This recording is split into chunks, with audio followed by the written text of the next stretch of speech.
Jeep compass latitude மாடலுங்க, 2017 மாடலுங்க, second owner, diesel, 69,000 kilometre ஓடி இருக்குங்க. வண்டி எல்லாருக்கும் பிடிச்ச சில்வர் கலருங்க. இப்போ இன்டீரியர் பார்த்துட்டு இருக்கீங்க சார். இன்டீரியர் எல்லாமே பார்த்தீங்கன்னா பளிச்சு சீட் கவர் எல்லாமே ஜம்முன்னு போட்டிருக்காங்க. வண்டியெல்லாம் பார்த்தீங்கன்னாக்க நல்ல உட்காந்து அவ்வளோ அழகாக சுகமாக போகிற அளவுக்கு எல்லா சீட்ஸுமே இருக்குதுங்க.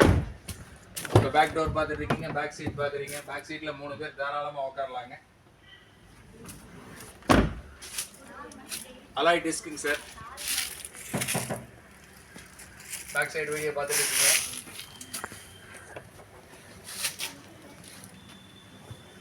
பேக் சைடு கவர் பண்ணியாச்சுங்க. இப்போ சைட் பார்த்துட்டு இருக்கீங்க. ரியர் வைப்பர் வருதுங்க. அலாய் டிஸ்குங்க. அலாய் டிஸ்க் எல்லாமே ஜம்முன்னு இருக்குதுங்க வண்டியில். வண்டியோட பட்ஜெட் வைஸ் பார்த்தீங்கன்னா உங்களுக்கு வந்து 10,75,000 சொல்கிறாங்க சார். வாங்க வந்து வண்டியை டெஸ்ட் ட்ரைவ் பண்ணி பாருங்கள் சார். அதுக்கப்புறம் ரேட் நெகோஷியபிள் பண்ணிக்கலாங்க சார். ஒன்றும் ப்ராப்ளம் கிடையாது. வாங்க வண்டியை டெஸ்ட் ட்ரைவ் பண்ணுங்கள். வண்டியை வந்து ஓட்டி பார்த்து செக் பண்ணிவிட்டு உங்களுக்கு எப்படி தோணுதுன்னு பார்த்துட்டு நெகோஷியபிள் பண்ணி எடுத்துக்கலாங்க சார்.